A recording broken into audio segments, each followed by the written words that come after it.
Whitney, girl. Sis, I can only defend you so far. Hello everybody, welcome back to my channel. My name is Queenie, for those who don't know me, reviewing Love Island All-Stars Season 3, Episode 19. Before I get into it, please make sure to like this video, subscribe and hit the bell, hype up the video, and leave a comment down below. So we start with Tommy and Lucinda touching base. He admits that he was exploring in what is it called? Villa, oh God. I want to say Villa Amor so bad, Villa USA. And he's like, yes, we did kiss outside of challenges and stuff, but I do feel like there's something missing there with Kira. Lucinda's like, honestly, I'm pretty sold on Sean, to be honest with you. Like, yes, I'm glad you got to explore, and I'm sad that we don't get to continue whatever we had going on, but I'm focused on your bestie. I got eyes on your bestie, and this is pure Lucinda behavior. We are not shocked by this. Lucinda says it is hard for her, or it was hard for her, because both Sean and Tommy are exactly her type.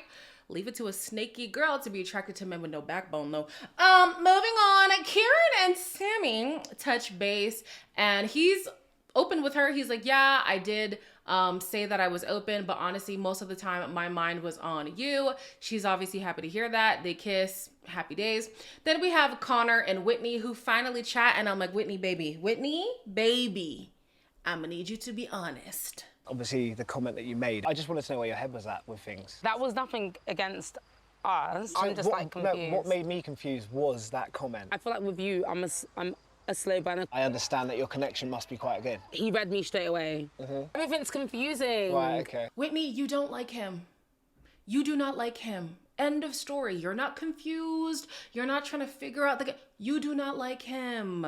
So on Discord today, we were talking about Whitney's tendency to let the guy end things instead of her ending things. So on her season, Medi had to end the relationship.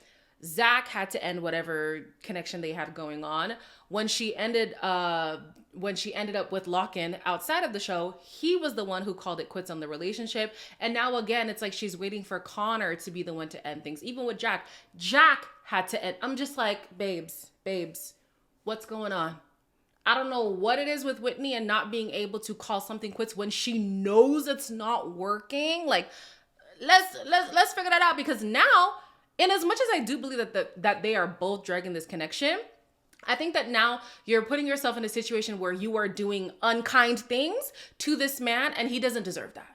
Like, in as much as I don't believe that Connor's so enthralled by this girl, I don't think he deserves to be strung along in the way that she's doing it. She's now kissing Yaman in front of him. She's fronting like she's just so confused about the two of them. She said what she said about wanting Shaq to stay over him in bed. Like, it's now not looking good. And before people get out of hand, yeah? Just because you're calling somebody out doesn't mean like you now like hate them or whatever. Because I know sometimes when I criticize people who I'm typically a fan of, people are like, oh, you guys switch up so easily. Oh, you guys flip flop, whatever. There's this thing in life called nuance, okay? And somebody's not gonna be correct 100% of the time. Sometimes your fave is going to falter. And right now, this is Whitney faltering. You're not doing good things right now, Whitney, and it's not looking good. Unfortunately, this is gonna be an excuse for people to absolutely drag her. In this case,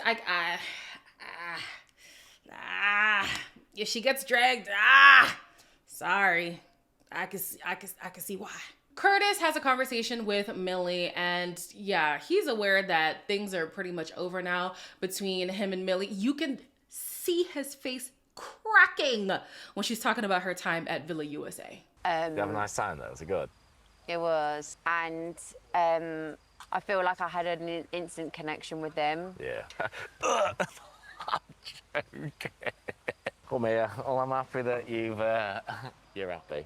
Oh, I can't be asked to get into it, shut the honest truth. I'll end up crying again. Oh no, I don't like seeing you cry. I don't like it. I really don't like it.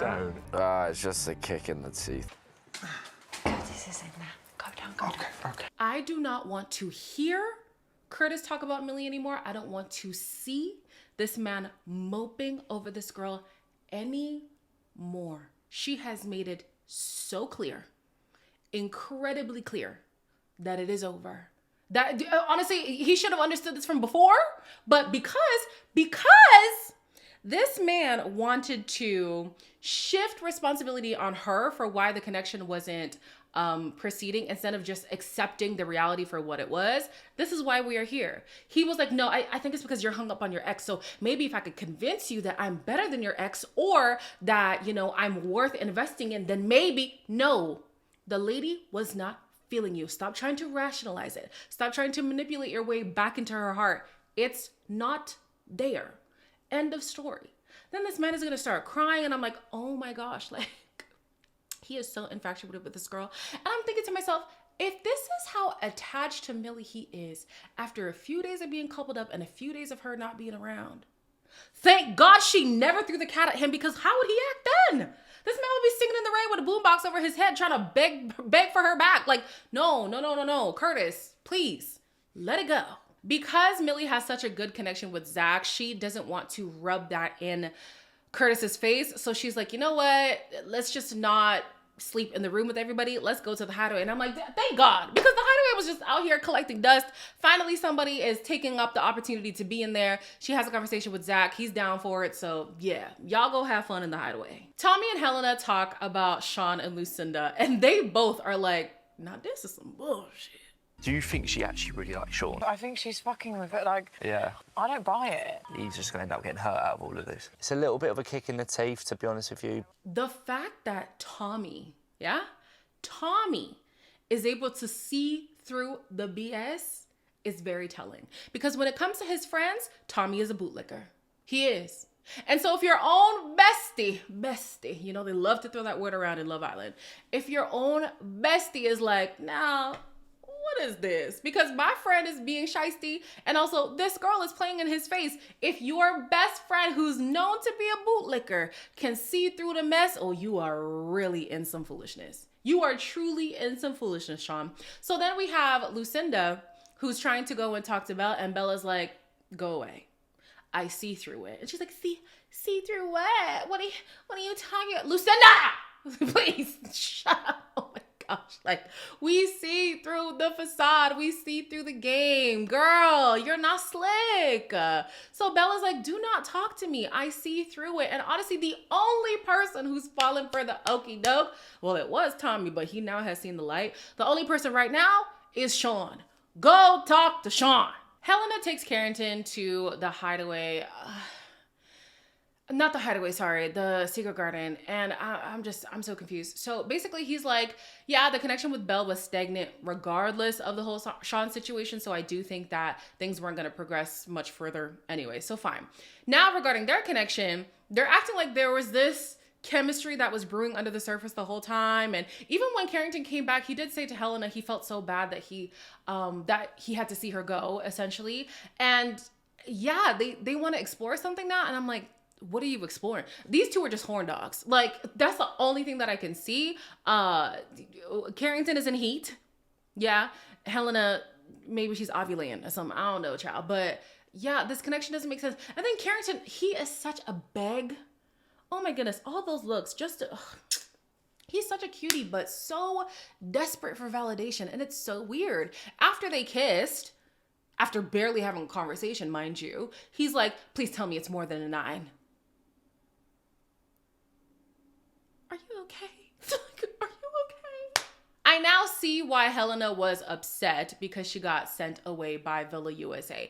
Not necessarily because, oh, I'm single, like, come on, but clearly she did like Carrington a lot. So, well, here's your opportunity to get to know him more. Fast forward to the bedtime, we have Scott and Leanne who are back to making out under the sheets. Yay! I was a little bit confused by their connection the last episode, so I'm glad to see that they're, back to business as usual. Millie and Zach are also doing the same in the hideaway. We have a Whitney who comforts Belle, who is crying after she banished Sean to the doghouse or whatever. I really do feel bad for the girl, but then again, I'm like, no, I'll talk about that later. I'll talk about Belle later. What else do we have? We have Sean, who's acting like, oh, I'm being made to look like an idiot right now, as he's walking out of the room, just to then go cuddle up with Lucinda and then share a bed. Didn't they share a bed? I think they shared a bed because that's what Scott was saying the next morning. So, like, We're supposed to feel bad for you? We're supposed to feel bad for you? Be so for real. Then in the morning, we have Jack, who says that he's ready to explore things with all the US girls. Connor realizes he needs to end things with Whitney, especially because of Whitney kissing Yaman in front of him like that. Whitney does say she feels bad, but she doesn't necessarily regret it. Yeah.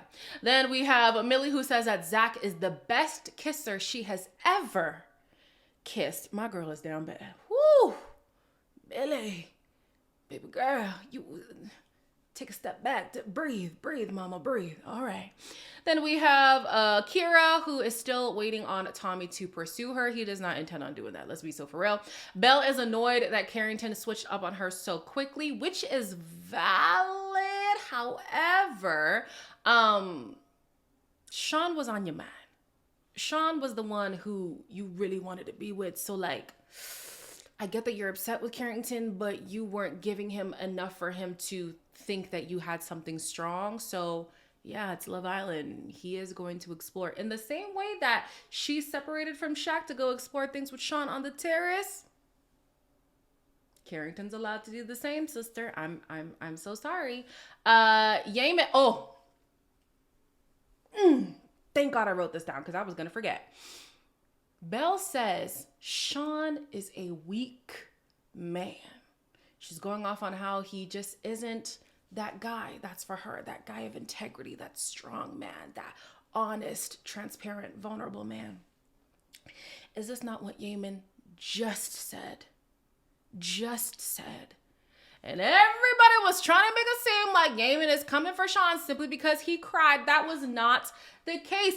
All the reasons why people keep ripping into Sean are the reasons why Yaman said he's not the kind of man you need to be with. He's not a man. Here y'all are saying the exact same thing. Scott was saying it before he backtracked a few episodes ago. Belle is now saying it. Shaq said it. It's all the same thing. The man does not have a backbone. The man does not stand on business. And that's why he comes across like a weak man. It's not the tears, though. Well, it depends what you're crying about. If you're crying about foolishness, then it's also the tears. Connor chats to Whitney. He says, listen, I see you got a good thing going on. I'm not going to put in any more energy because what's the point? And they decide to be besties. I'm glad that they ended things on a good note, if you could say that. But Whitney, babes, yeah, I'm sorry. I'm so sorry. I still rock with my sister. But she was cold to him in this conversation. Even when he was like, yeah, you were kissing Yaman in front of me. I wasn't exactly in front of you. I was just in your line of sight. Whitney. Come on, girl. No. I think that she should have called it well before the US people came. Not that she knew that they were coming. But yeah, this was dragging on for way longer than it needed to. And I just wonder what is it with Whitney where she cannot just end something? If it's not serving you, just end it. You would rather end it prematurely. Not prematurely. You'd rather end it sooner than when you hurt somebody more by dragging it along. Then we have Tommy and Sean, who finally have their conversation. Mr. I'm gonna handle it like a man didn't really handle it like a man. I see you as like my best friend in here. Yeah. And then to come back and see you sort of with her. Yeah, I'm sorry. You don't have to be sorry, man. At the end of the day, it just shocked me a little bit. Don't be sorry, man. It is what it is, bro. The day before, Sean was saying, as soon as they come in, I'm gonna own it. I'm gonna address everything. But it's only now when Tommy has to pull you up on your behavior that you wanna take accountability. It's only now. That's interesting. The only benefit of the doubt that I will give him is when he tried to address it in front of all the guys, which I feel like is not the place, have a one-on-one conversation with Tommy. Tommy was like, I think right now you should be more concerned about Belle. So fine. But eventually, Sean should have had that conversation with Tommy on the ones, one-on-one. But no, you had to wait until Tommy has to pull you up on it. But whatever. When Shaq was like, oh, he's so sneaky, he's so da-da-da-da. Personally, I was like, this feels like a stretch because we don't really get to see Sean and Shaq's friendship all the way. We saw it at the beginning. And then Charlie came around and it was Shaq and Charlie. And then, yeah, so we saw it at the beginning and then it kind of disappeared. But regarding Sean and Tommy specifically, they were boys. They were boys. So Sean, this is 2 times now that you've snaked one of your friends. Not a good look. Connor is able to bounce back fairly quickly. He has a conversation with Imani. Honestly, Imani can have a flirty conversation with anybody, so I don't know if she's really feeling him or not. Me personally, I don't think that they are each other's type. And as much as it seems like Imani doesn't have a type, I think the reason why things tend to not work with these people is because they aren't her type. The guy who was most like her type was that dangly earring guy in Casa Amor on her first season. But yeah, all these other guys, no. And Connor, Imani ain't his type either. No, be so for real. Moving on.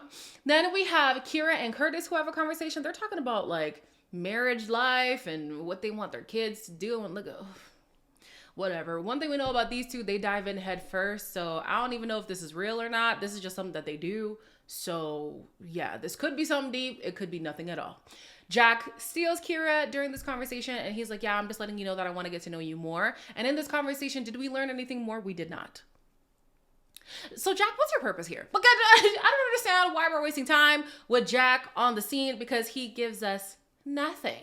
Lucinda had said at the beginning of the day that she was not going to talk to Belle because the last time she tried to, she got yelled at. So this time she's just going to wait for Belle to go to her.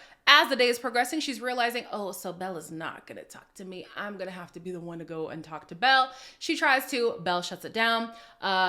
Lucinda and Sean are talking about when they should talk to Belle, and they both just decide to wait it out still because she's obviously still upset about the situation.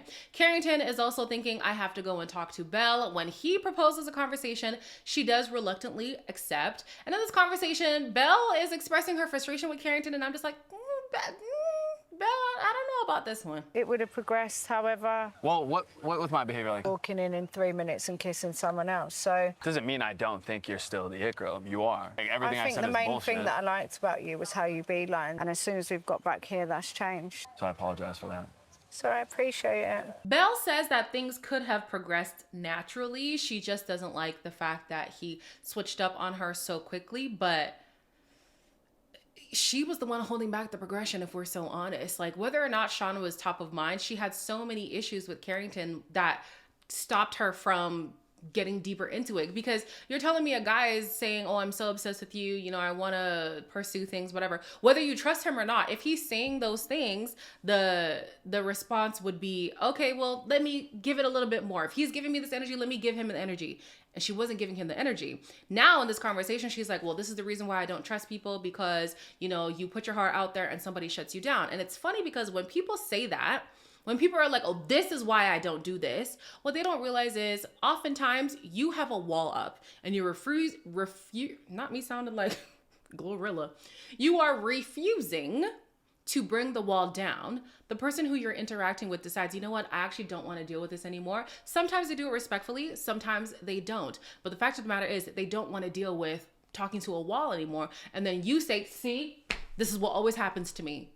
Well, if it always happens to you, maybe there's a pattern of behavior that you need to change. Maybe you need to avail yourself more so that somebody can say, you know what? I can understand there's a little bit of hesitancy here, but at least I'm getting some energy back. Let me invest more and maybe they'll invest more back. But if you do not invest, or if you do not show an intention to invest, they're not going to invest. And so they're going to move on to somebody else who is more willing, like Helena, who is very willing.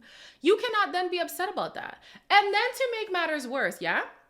During this conversation, Lucinda and Sean decide they're going to go to the secret garden, right? Belle is now upset. I could eat laughing.